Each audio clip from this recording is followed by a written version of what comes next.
sekaligus. Tapi, lakukanlah hal yang sederhana dan kecil, namun dengan penuh komitmen dan diulang terus. Maka kesuksesan akan menyertai Anda. Saya Adi Sandi, The Peak Performance Coach dari adisandi.com untuk Light FM. Saatnya Anda mendengarkan Berproses Menuju Kesejatian Diri bersama pemikir spiritual Siwo Agus Hidayat.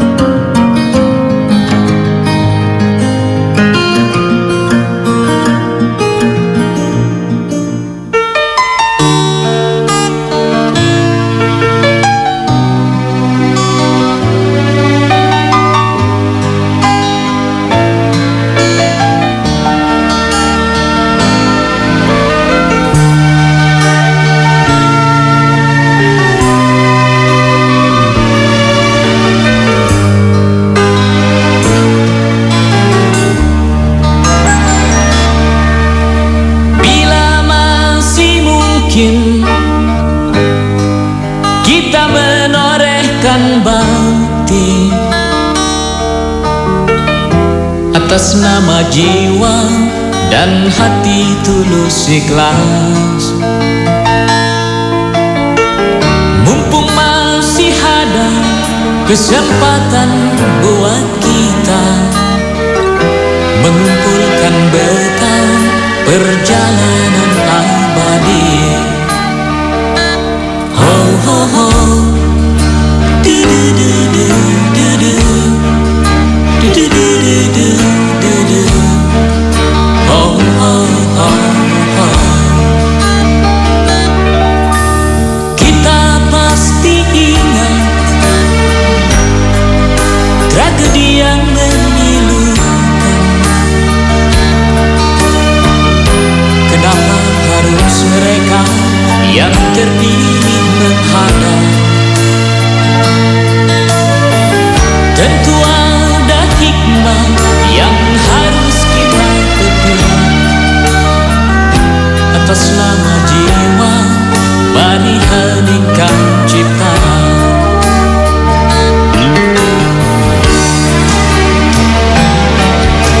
Kita mesti bersyukur bahwa kita masih diberi waktu.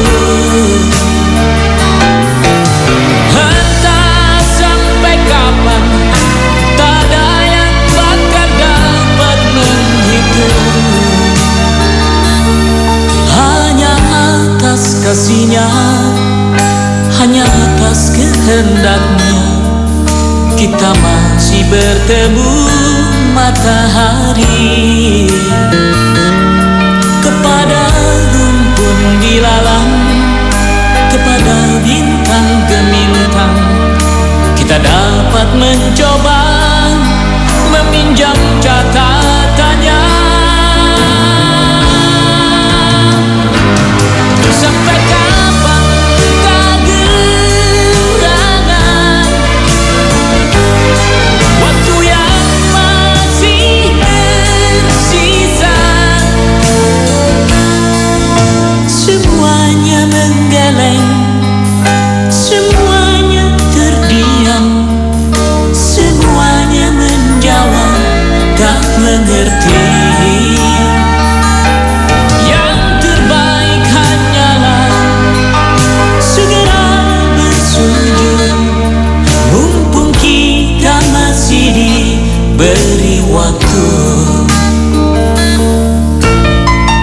105.8 FM Jakarta. Assalamualaikum warahmatullahi wabarakatuh. Alhamdulillahirrahmanirrahim. Kita kembali berjumpa ya.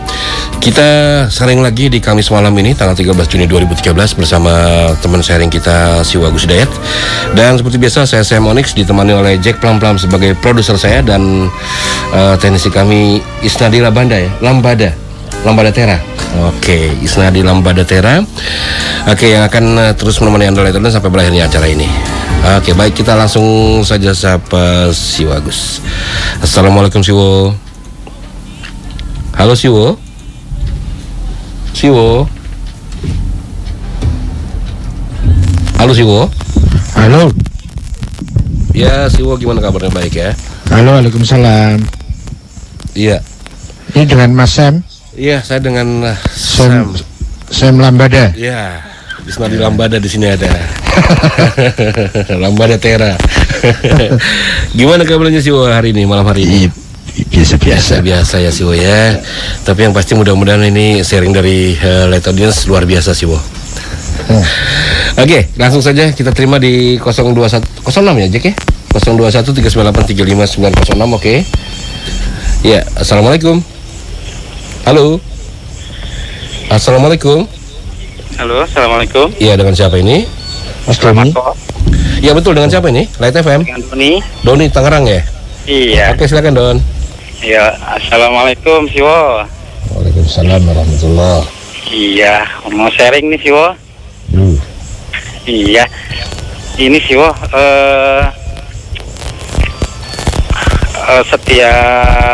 setiap ya. Mungkin kalau kita bagi dua, ada orang yang beriman dan orang tidak beriman.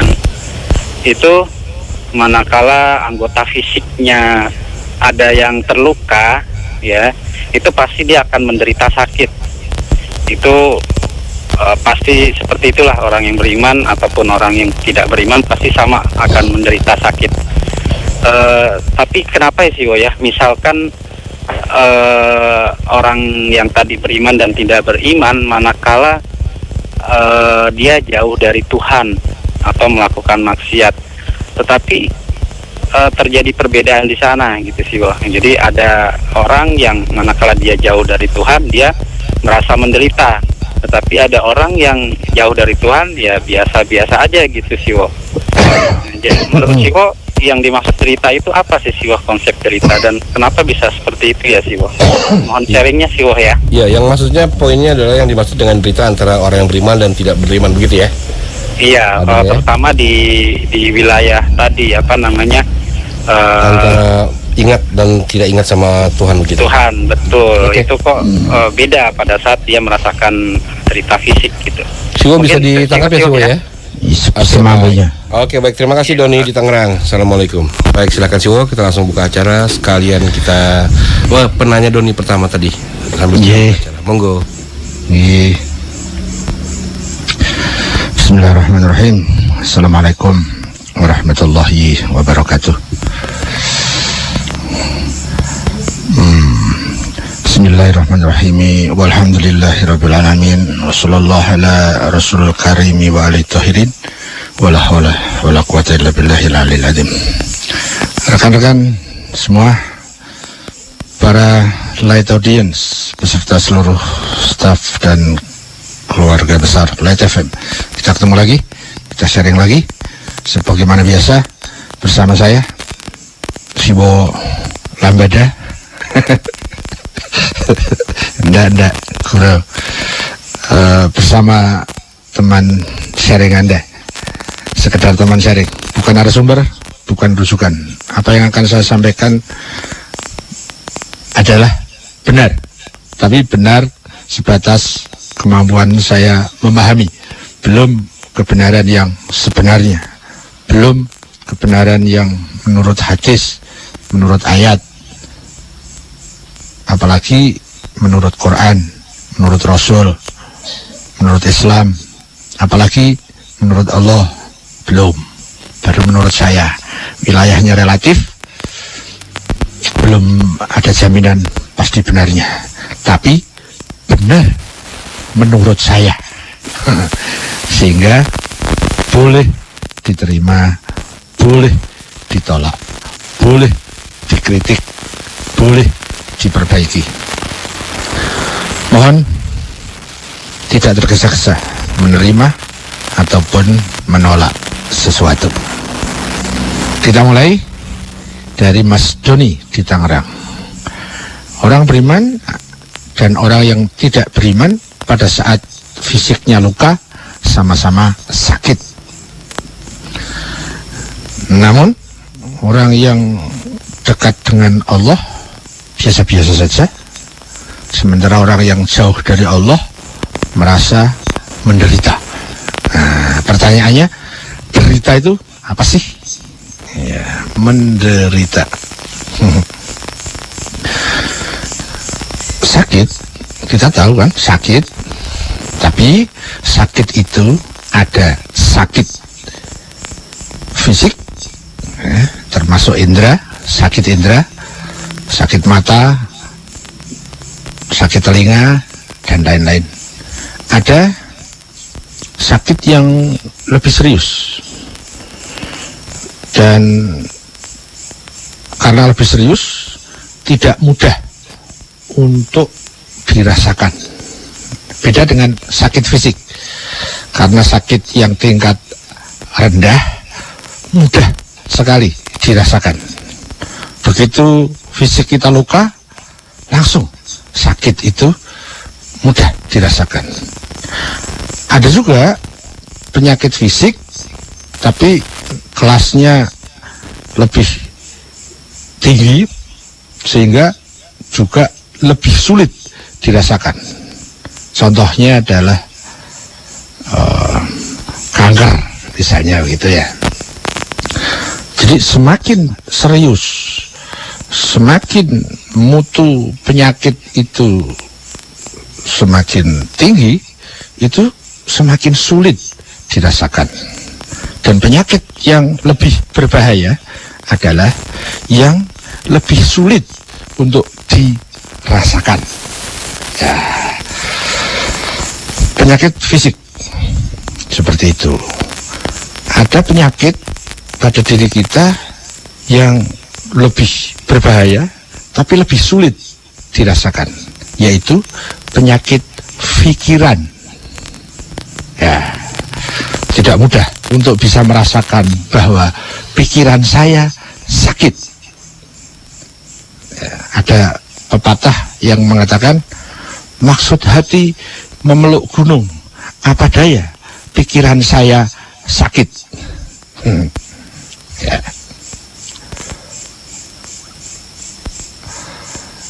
Semakin kita bisa merasakan sakit pada pikiran kita, maka semakin sehat kemungkinan pada pikiran kita. Semakin kita tidak merasa sakit, semakin berbahaya pada kesehatan pikiran kita.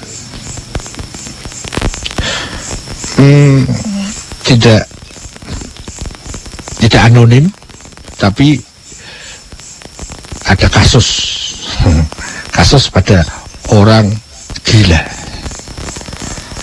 Semakin orang gila itu sadar bahwa dirinya gila, maka kemungkinan untuk keluar dari gila itu lebih besar dibandingkan orang gila yang tak lagi merasakan dirinya gila, bahkan merasa waras. Biasanya orang lainlah yang ditunjuk dia yang gila. Ya, tidak anonim, tapi kasuistik seperti itu. Itu sakit pikiran. Sakit yang paling parah adalah sakit spiritual, sakit batiniah. Ya, itu tentang sakit. Nah, dari jenis-jenis sakit itu kita akan masuk ke masalah menderita. Menderita itu khusus masalah spiritual, khusus masalah batiniah. Jadi tidak ada bentuk penderitaan yang dikaitkan dengan fisik atau pikiran. Penderitaan itu masalah batiniah, masalah spiritual, masalah kepribadian. Ya, apakah derita itu? Derita adalah akibat dari jauhnya terhadap sumber kebahagiaan, sumber kesejahteraan, sumber ketentraman, sumber kesempurnaan. Jadi derita itu akibat, ada sebabnya.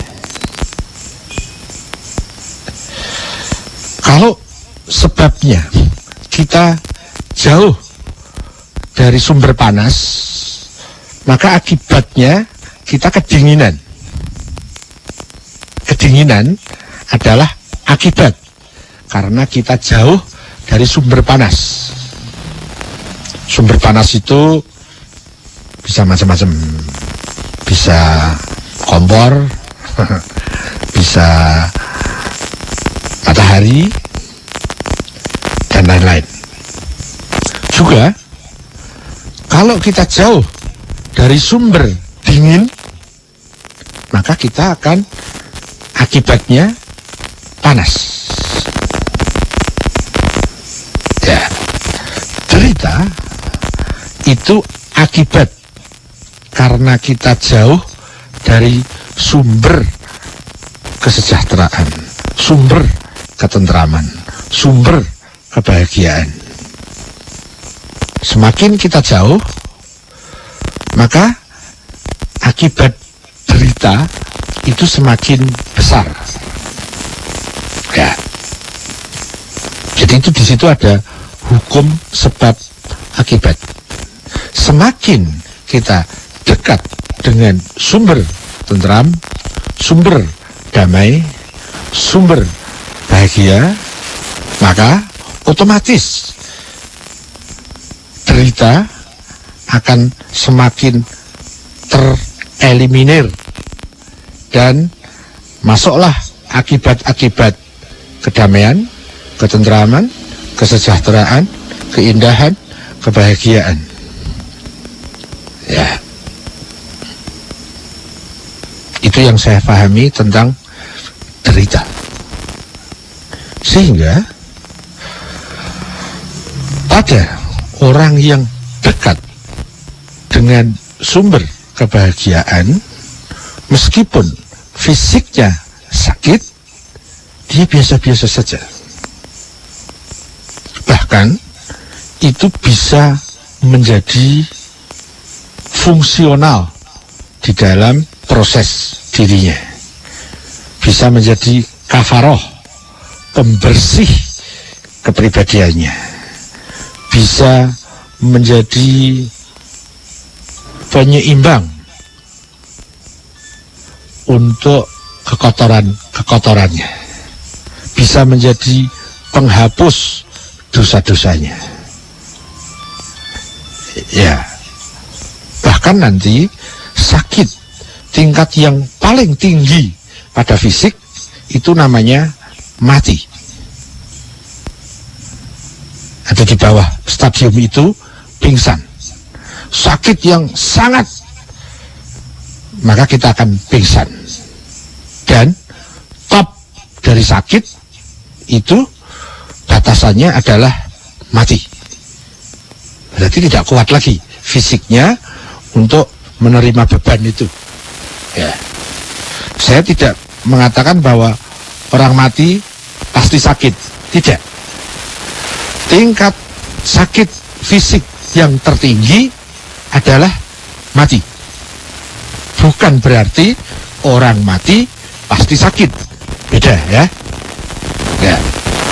Nah, mati bagi orang yang dekat dengan Tuhan, itu matinya disebut mati syahid. Dan itu mampu merontokkan seluruh kekotoran-kekotoran spiritual. Mampu menghapus seluruh dosa-dosa.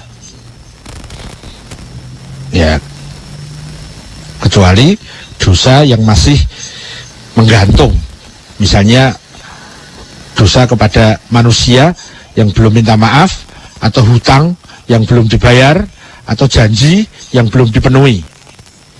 Itu masih menggantung. Ya. Jadi sakit itu bagi yang dekat dengan Allah bisa jadi menjadi rahmat. Namun sakit bagi orang yang jauh dari Allah pasti menjadi derita. Apalagi sakit. Kadang-kadang sehat pun menjadi derita. Cantik menjadi derita. Tampan menjadi derita. Kaya menjadi derita. Terkenal menjadi derita. Kuasa menjadi derita.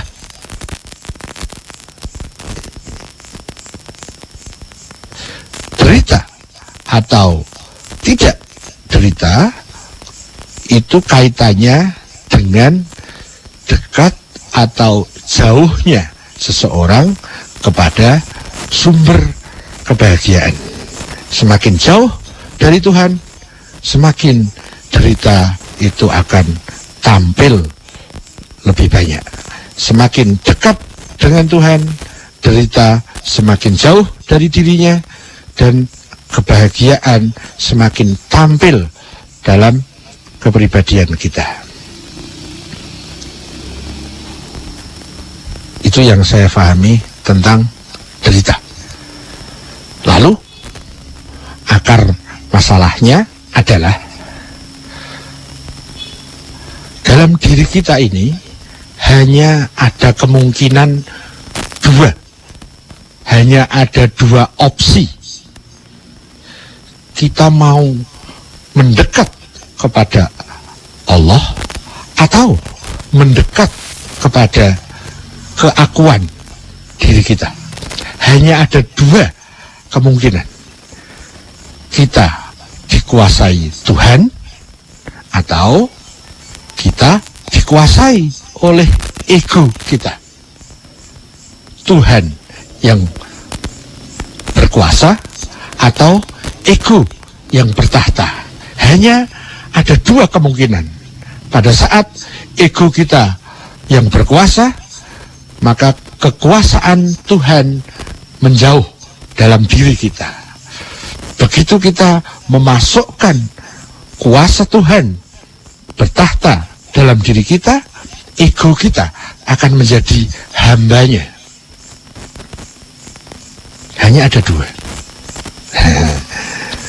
Dikaitkan dengan pembahasan di atas, bisa disimbolkan, paling tidak menurut kesimpulan saya, akar masalah dari derita adalah ego kita yang tidak proporsional. Kita kembali merujuk ke ego, tidak kembali merujuk kepada Tuhan. Jadi innalillahnya ada kan, innalillahi wa inna ilaihi rajiun. Mau rujuk kemana? Rujuk ke ego atau rujuk ke Tuhan? Rujuk ke Tuhan bahagia. Rujuk ke ego awal kisah penderitaan. Kita dibebaskan untuk memilih. Kita mau dikuasai ego, dipimpin ego, di bawah komando ego, di bawah kekuasaan ego, atau kita masukkan kuasa Tuhan. Tuhan menjadi supremator kita. Tuhan jadi bos pribadi kita. Tuhan jadi komandan kedirian kita. Silahkan pilih. Yang satu jalur ke arah penderitaan, yang satu jalur ke arah kebahagiaan. Pangkal seluruh penderitaan adalah akuisme, egoisme, anania, asobiah, fanatisme. Semua pangkalnya dari ego, emosional, apa ya, dan lain-lain. Itu pangkalnya adalah ego. Pada saat ego kita lepaskan dari komando Tuhan. Tapi pada saat ego dikendalikan di bawah komando Tuhan, maka ego itu akan proporsional sebagaimana fungsinya. Ya.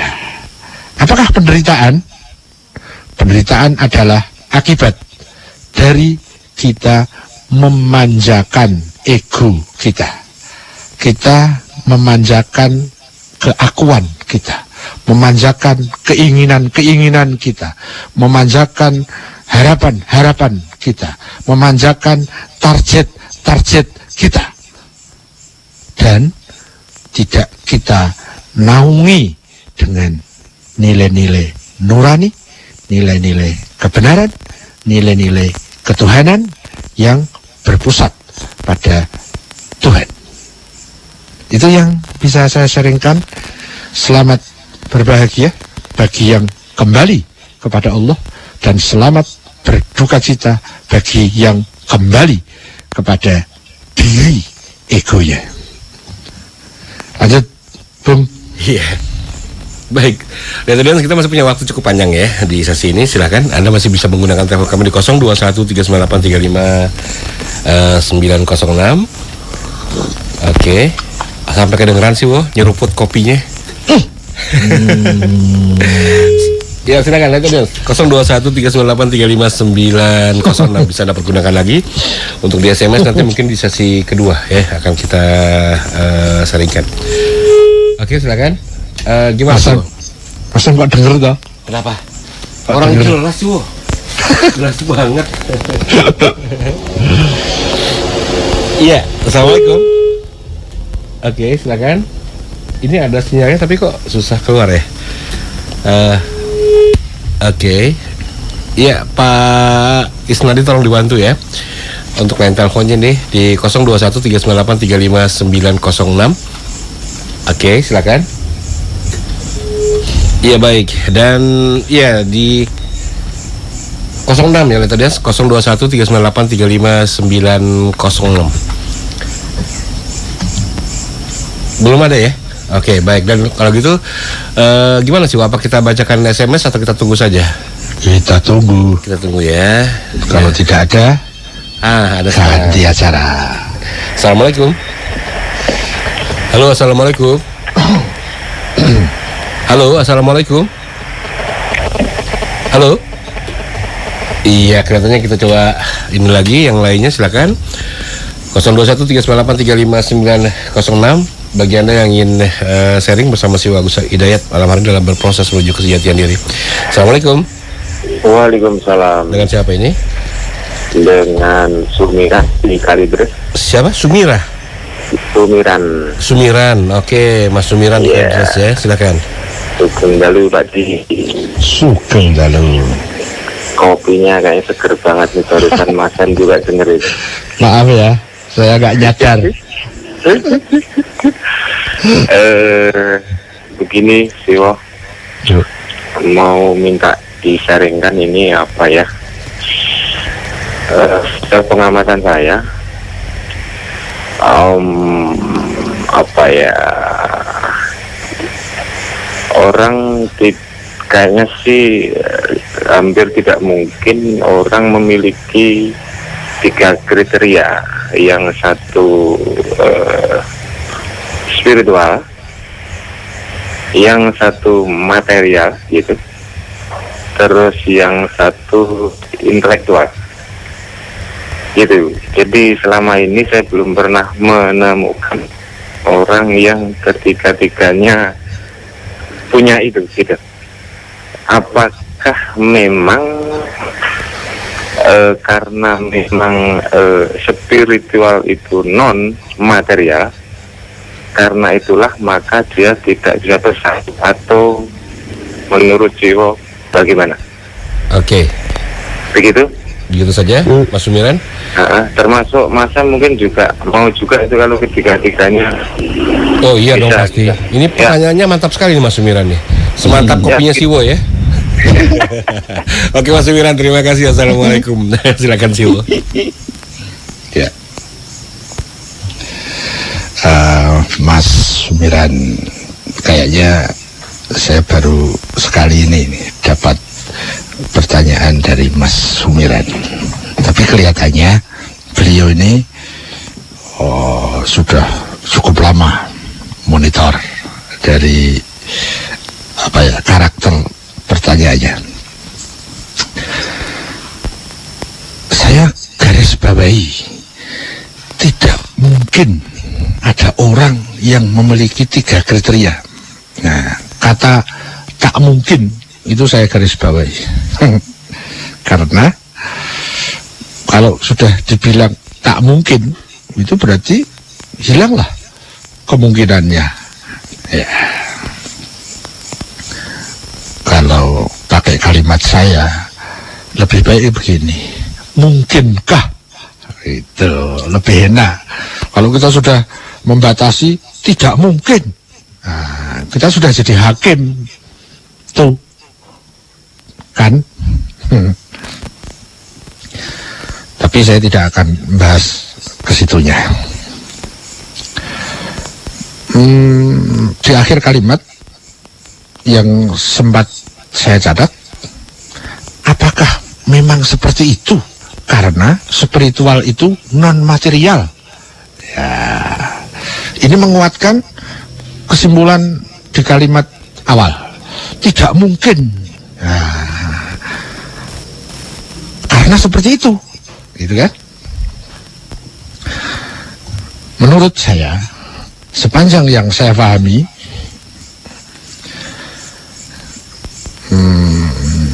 begini. Manusia, saya, kita itu punya 3 kategori besar dalam diri kita. Asalnya 2 besar, tapi dalam kasus ini saya akan menggunakan 3 kategori besar. Begini, kita punya 2 kategori besar, yaitu spiritual dan material. Kita punya batiniah dan punya yang lahiriah. Itu 2 kategori besar, 2 unsur besar. Namun pada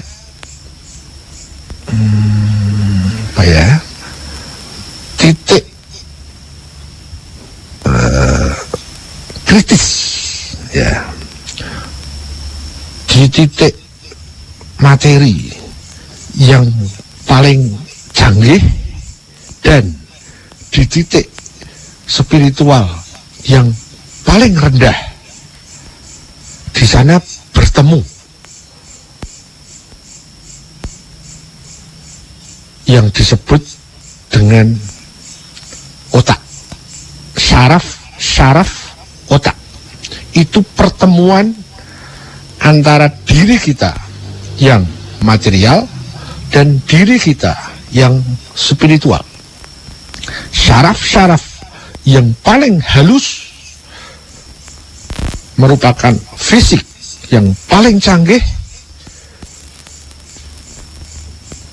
connect dengan spiritual kita yang paling rendah. Nah, itu terkait nanti dengan pikiran. Pikiran itu mekanisme fisik yang paling canggih, namun pada saat ada support dari power spiritual. Di situ ada pikiran. Nah, karena kita ingin masuk ke situ, ada hubungannya dengan pertanyaannya, maka saya akan menggunakan 3 kategori besar dalam diri kita, yaitu fisik, rasional, dan spiritual. Itu 3 unsur besar. Mana yang paling tinggi dan mana hierarkinya ke bawah, kita semua tentu sudah sangat paham. Diri kita yang mutunya tertinggi, sarana yang paling canggih adalah spiritual. Kemudian menurun ke rasional, dan sarana lahiriah, jasadiah itu adalah sarana yang paling rendah.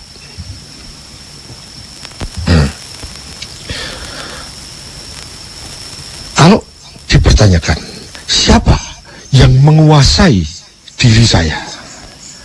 Spiritual, rasional, atau fisik? Jawabannya tentu kita juga semua sudah tahu. Fisik saya digerakkan oleh pikiran saya. Pikiran saya digerakkan oleh kehendak saya. Kehendak sayalah yang menjadi panglima, pikiran saya yang menjadi komandan, indera dan fisik saya jadi prajurit pelaksana. Hierarkinya jelas.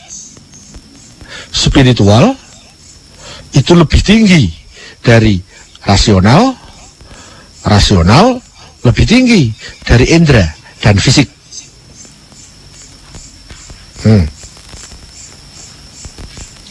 Seseorang kalau fisiknya dewasa, belum tentu pikirannya dewasa, belum tentu pribadinya dewasa, meskipun fisiknya sudah dewasa.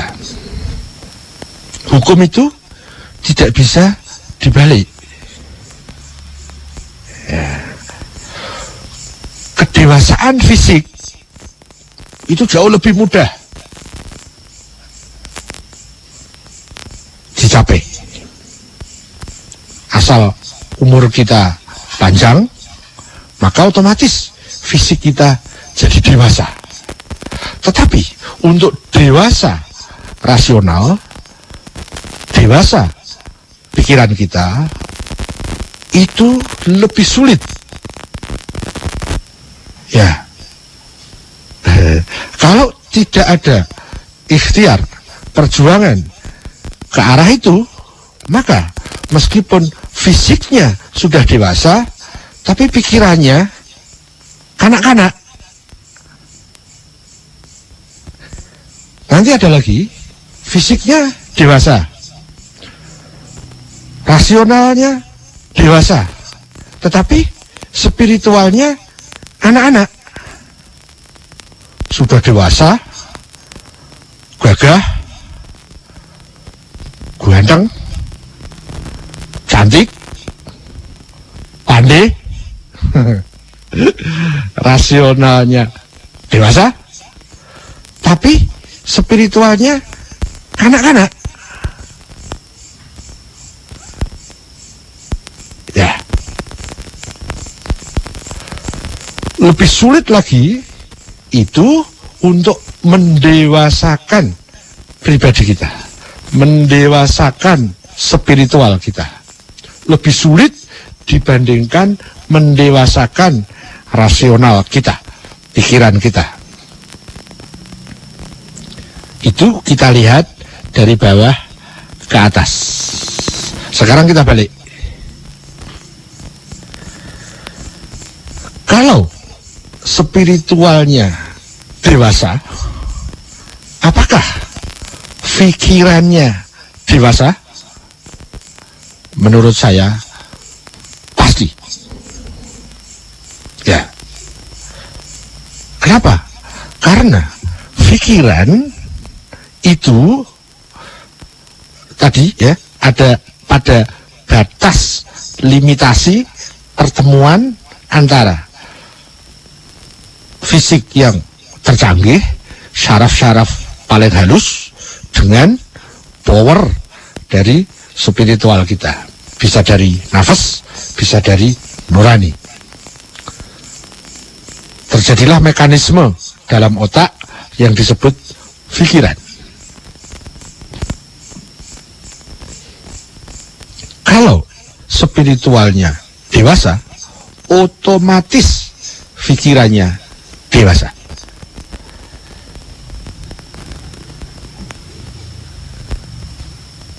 Ya, jadi paling tidak ini kesimpulan saya saat ini. Orang yang spiritualnya suci, pasti dia intelektual, pasti dia cerdas, pasti IQ-nya meningkat. Itu pasti sepanjang menurut saya. Jadi tidak pernah ada kontradiksi di situ. Kalau pikirannya dewasa, belum tentu pribadinya dewasa. Namun kalau pribadinya dewasa, spiritualnya dewasa, pasti pikirannya dewasa.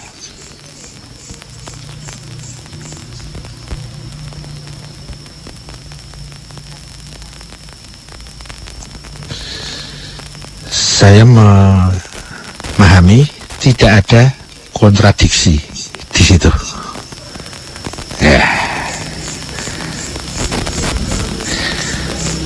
Pada saat spiritual seseorang itu bersih, suci, pasti menurut saya orangnya pasti cerdas, pasti intelektualnya tinggi, pasti pikirannya dewasa, pasti rasionalitasnya canggih. Kenapa? Karena yang mensupport pikiran itu adalah spiritual kita. Ya, dan disitulah problem karakter building di bangsa kita. Kita lebih terdominir karena sebab-sebab yang banyak untuk mendewasakan pikiran, meninggikan IQ, tapi lupa sehingga tidak proporsional terhadap bagaimana kita memanage spiritual, bagaimana kita memanage pensucian diri. Ya, kita lebih didominasi oleh kecerdasan intelektual, IQ. Padahal yang paling menentukan pada diri saya itu adalah spiritual. Pikiran tanpa support dari spiritual itu tidak ada, tidak bisa berpikir. Kalau spiritualnya anak-anak, orangnya pandai, pasti kepandaiannya kotor. Pandai, koruptor. Pandai, tak? Ya, kenapa? Karena pribadinya anak-anak. Ciri khusus anak-anak itu egois. Kepandaiannya untuk egonya. Kekuasaannya untuk egonya. Bukan untuk nuraninya. Ya begitu. Nah, pertanyaannya, apakah memang seperti itu? Bahwa yang material itu non-spiritual, bahwa yang spiritual itu non-material. Betul, yang spiritual itu non-material. Tapi yang spiritual itu lebih tinggi dari yang material. Yang spiritual itu lebih kuasa ketimbang yang material. Yang spiritual itu bisa melingkupi yang material. Yang spiritual itu bisa menguasai yang material. Yang spiritual itu bisa mendominasi yang material. Sehingga baik buruknya diri kita itu terletak di spiritual, bukan di rasional, bukan di pikiran, bukan di kecerdasan, bukan di IQ, tetapi ada pada spiritual, yaitu sinergi antara nurani dan nafas. Pada saat itu beres, pikiran akan otomatis termanage oleh dia. Gerak indera dan fisiknya otomatis didominasi oleh dia. Pada saat manajemen batiniah kita keliru, pada saat jiwa kita kanak-kanak, pada saat kita egoisme, pada saat kita jauh dari Tuhan, maka kita akan dekat kepada ego, dan itulah yang menjadi komandan, menjadi panglima dari pikiran dan indera serta fisik kita. Maka pada saat spiritualnya bodoh, semakin berbahaya kalau dia pandai, semakin berbahaya kalau dia kuasa, semakin berbahaya kalau dia cantik, semakin berbahaya kalau dia tampan. Namun kalau spiritualnya dewasa, bersih, suci, maka manakala dia pandai, kepandaiannya akan memanfaati sekitarnya. Indera dan fisiknya akan memanfaati sekitarnya. Khususnya sekitar yang paling dekat adalah dirinya sendiri. Nah, kita membahas antara spiritual dan intelektual. Nah, tadi disinggung juga tentang material. Saya mengira yang dimaksudkan oleh Mas Sumiran dengan material itu kaitannya dengan kekayaan, dengan harta benda. Saya mengira ya. Jadi material maksudnya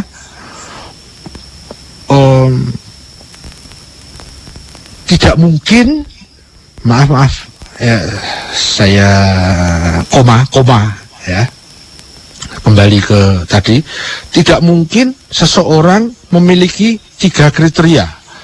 Dia pribadinya bagus, intelektualnya tinggi, kaya. Mungkin itu yang dimaksudkan oleh Mas Sumiran, bukan material dalam kaitannya dengan fisik kita, indera kita, bukan. Itu yang saya tangkap. Jadi ini barang langka. Ada orang spiritualnya suci, intelektualnya tinggi, dan kaya. Itu tidak mungkin. Apakah memang karena spiritual itu non material? Ya, kita akan bahas kemudian. Tadi kita sudah sedikit melihat spiritual dan intelektual, kemudian kita akan lebarkan sedikit tentang material. Material dalam makna harta benda. Ya begini, Mas Sumiran. Kalau kita membahas material, tapi yang di luar diri kita, ya, material yang di luar diri kita. Kalau yang di dalam diri kita itu fisik dan indera kita, itulah material kita.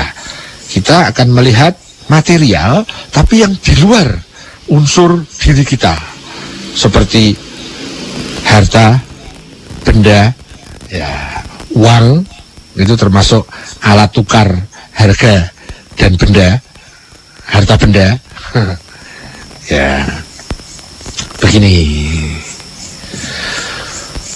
Orang yang spiritualnya suci, intelektualnya tinggi, tidak ada akibat langsung bahwa dia itu kaya terhadap material.